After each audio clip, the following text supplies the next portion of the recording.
Hey family, it's Rhae and I'm back with another word. I pray that you guys have been blessed and I pray that this word finds you well and in good spirits.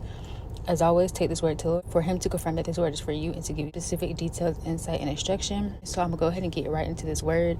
So the title of this word is Harvest Time and Protect Your Fruits. And this word comes from a couple of visions that the Lord had been giving me towards the end of June coming into July. The first one was on June 26th. It was like a attempted spiritual attack, meaning I was laying there and it was like I was awake, but I actually was asleep, but it was like I was awake and I could see around me.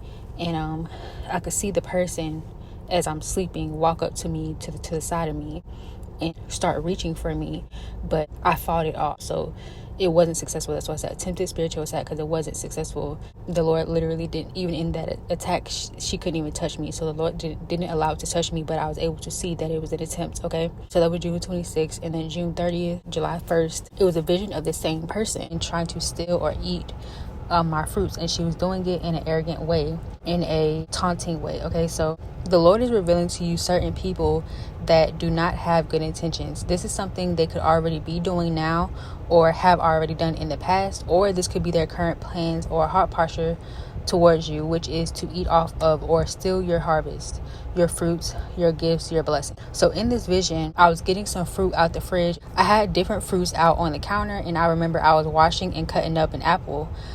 It was like a Granny Smith apple, and I turned around to put the fruit back in the refrigerator, and when I turned back around from the fridge to walk back to the counter where my fruits were to get the plate of fruit, is when I saw that woman eating them, and she was doing it in a taunting, arrogant way.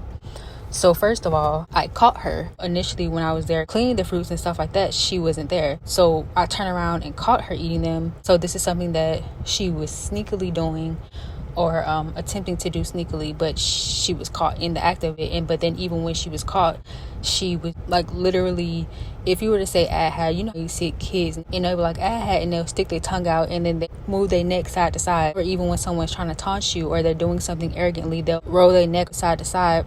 And it's like, that's what she was doing as she was eating the apple, as she was eating whatever piece of fruit that was she was eating. The message here is, pay attention to certain things or people the Lord is showing you.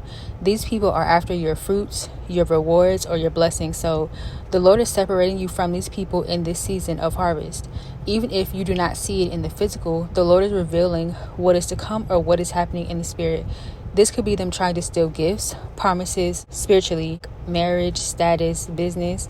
This could be wealth and finances that are coming to you and they're planning to devour it or steal from you. And I'm also getting contracts.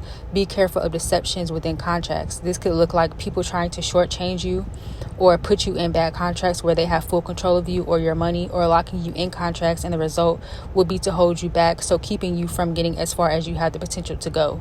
For those who the Lord has revealed that it is your season of elevation and promotion, promises being fulfilled, and possessing your land, make sure you're being vigilant and pay attention to the warnings the Lord is giving you. He will give you direction and instruction on how to protect yourself and how to move forward. For some, He's literally moving you away to a new land. He broke this down to me in 3 different categories or 3 different stages. So the first one is people currently after your fruits, spiritually or in the natural, wanting to steal, kill, or destroy them. And I mentioned your fruits, your harvest, the promises of the Lord that are not being fulfilled, or even just the promises of the Lord in general. So for example, if you are someone who, let's say you have the promise of marriage, and this person is someone who has never been married and they desire to be married, but they have not been married, and they know that you have the promise of marriage, trying to then steal your promise, trying to spiritually, whatever, however that looks like, still kill or destroy, trying to keep you from receiving your promise, or wanting what it is, what promise it is that you have that they haven't been promised. So people currently after your fruits, spiritually or in the natural. So number 2 is someone has already put these things in motion and you're finding out about it. Like the Lord literally revealing to you. That's why I also say stages, because I feel like I've gone through all of these stages of the first stage of people doing these things, the next stage of actually finding out that these people were doing anything or attempting to do these things. Okay, so someone has already put these things in motion and the Lord is revealing to you that whoever this person is or these people are, He's showing you that this is what they're trying to do. that this is what they're after, that this is what they're trying to steal, kill, or destroy from you, or steal from you, or kill or destroy your gift, your promise. And so, and number 3 is, this is something that has already happened. You've already found out about it, and as a result, the damage is still lingering within you. You find this scenario of what they did to you, the betrayal, the abuse, the attacks, whatever they did, that it's still maybe some unforgiveness there, or something there that's still lingering that needs to be resolved. This is not to say that this is you holding on to unforgiveness intentionally, but there's something that's still there that has to be released in order for you to fully be freed from this situation. Whatever it is that still remains is giving the enemy access to you. He's using the situation to cause confusion, pain, to mess with your peace, to torment you in your mind, etc. So there are things the Lord requires to be cleared out before he releases a certain blessing to you or releases you into a position. He does this to ensure you're healthy and that your heart and mind are postured correctly, so that when these things come, you don't find yourself falling back into the same patterns or handling this blessing in a way that will cause you to lose or mess up what he's blessed you with. For example, again, we're going to use the spouse, we're going to use the marriage. Well, if the Lord sent your spouse to you and you're still holding on to pain from past relationships or your childhood, there may be certain triggers that come up, and if these things aren't cleared out, it could cause you to mishandle this blessing, running away from this man or woman, or to react in ways that you reacted in the past, like maybe leaving, running away, or telling yourself this person isn't from God. Another example would be if you're someone who had a traumatic upbringing. Maybe you have an unhealthy relationship with your parents or don't have one at all. Maybe you grew up with your parents, or maybe you never met them, but there's something that has grown within over the years, and it started in your childhood. The abuse, attacks, bullying, neglect, abandonment, rejection, and you always told yourself you'd never be like this. You'd never treat your child the way you were treated, or you never do to them the things that were done to you, and that's okay. But this is how the enemy uses your past against you. He knows certain things and how to play them to his advantage, and until you're fully healed and have forgiven certain people and released them in specific situations fully, the devil will be able to have access to you to cause friction when it comes to the blessings of God, causing you to run away or forfeit these blessings. This is why forgiveness is so important, and why we hear often that forgiveness isn't for the other person, but it's for you, because it's the truth. When you forgive, you're not releasing them from being held accountable. In one of my previous words, the Lord has already spoken to us that they will be held accountable, and what their judgment is, they'll know it's for what they've done to you. So trust that the Lord is not letting people off with hurting you or attacking you or abusing you, but he's needing you to work with him and allow him to lead you into healing, so that you can have what it is he has for you: the beautiful life, the blessings, the love, the fruitfulness, and the peace. Don't allow your past failed relationships to keep you from this love that he has constructed just for you through your spouse. Don't allow your past traumas to keep you from viewing yourself the way God sees you. Don't allow past rejections to make you believe the lies of the enemy. You are valuable. You are worthy of love, peace, success, a life without struggling or toiling or laboring. Forgive yourself. As long as you've confessed and come to God and asked for forgiveness and allowed him to work in your life to bring you back to him, you have been forgiven. So don't let the enemy taunt you and keep reminding you of your past mistakes and failures, or who you used to be. Your past did not define you. We all make mistakes. As long as you pick yourself back up and continue to try to do better with the help and leading of the Holy Spirit, he is sure to bring you out on the other side. Don't allow the enemy to devour your fruits or to keep playing in your face. Work with God and allow yourself to be fully freed, so you can live and enjoy life and walk into all that God has for you. So the Lord led me to 3 scriptures. So Proverbs 6:31. But when he is found, he must repay 7 times what he stole. He must give all the property of his house, if necessary, to meet his fine. So like I said in the beginning, where I turned around and I caught her, like she was trying to be sneaky because she wasn't there from the very beginning, but she came up and tried to eat off my plate when I turned my back, and I turned around and I caught her. So Proverbs 6:31 says, but when he is found, he must repay 7 times what he stole. He must give all the property of his house, if necessary, to meet his fine.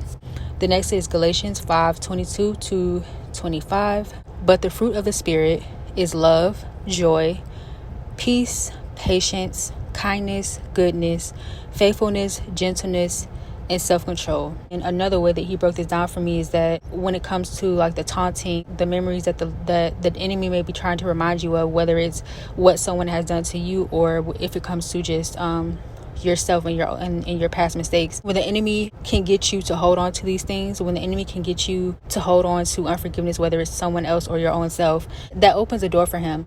And some of the things, like some of the fruits that he then at that point is toying with or trying to still kill or destroy is, one, your peace, your joy. But like I say, spiritually, certain things, even spiritual fruits, if it's not tangible things, promises and things like that the Lord has promised you, it could even be in the spiritual. And the last one was Matthew 13:24 through 30. And so it says, Jesus gave them another parable to consider, saying, the kingdom of heaven is like a man who sowed good seed in his field, but while his men were sleeping, his enemy came and sowed weeds among the wheat and went away.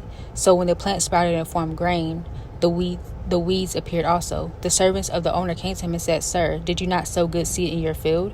Then how does it have weeds in it? He replied to them, An enemy has done this. The servants asked him, Then do you want us to go and pull them out? But he said, No, because as you pull out the weed, you may uproot the wheat with them. Let them grow together until the harvest. And at harvest time, I would tell the reapers, First gather the weeds and tie them in bundles to be burned, but gather the wheat into my barn. So the Lord was using this scripture to, again, emphasize when I spoke about for some of you, he's moving you away, and not even just physically. Again, and these things may have been rooted in you. They may have been placed in you from your past relationships, even childhood, and these things have grown with you. These things have kind of been a staple within your life, and you've seen how they have impacted your relationships. You've seen how they've impacted yourself, how you view yourself, how you love yourself, how you value yourself, or your self-worth and things like that. It has impacted a lot of your life. And the Lord is saying these things have grown with you. But now it is time for your harvest. It's time for these things to be uprooted out of you. That was Proverbs 6:31, Galatians 5:22 through 25, and Matthew 13:24 through 30. And all three of those scriptures will be in the description box. I really encourage you, for one, to take this word back to the Lord and allow him to speak to you, to further, just go in depth with you personally, to expand on this and show you, highlight to you, shed light on the things inside of you that he's wanting to work with you, and he's asking you to let him in and help you with, to heal these things so that you are prepared for your harvest, to receive all the good things that he has in store for you. And also meditate on these scriptures and let the Lord just speak to you and reveal things to you even through that. I know as I was reading these scriptures, he was really beginning to just highlight some things to me, things that I wouldn't have thought in my natural mind. I wouldn't have necessarily remembered in my natural mind, but even just reading the scriptures, certain things would just start to come up to memory, come up to my mind. And so and that was the Lord showing me still some things in me that we're still working on, that he's working on within me to cleanse me of for whatever it is he has in store for me, or wherever it is that he's taking me. So I pray that this word blesses you guys. Again, take this word back to the Lord. Ask the Lord to confirm his word for you. Test the spirit of this word as well. Share this word with anyone who you feel needs to hear this word. Don't forget to like, comment, and also subscribe to the channel if you're new here. Hit the notification bell so that you'll be notified of any future uploads when I post, and I'll be back soon with another word.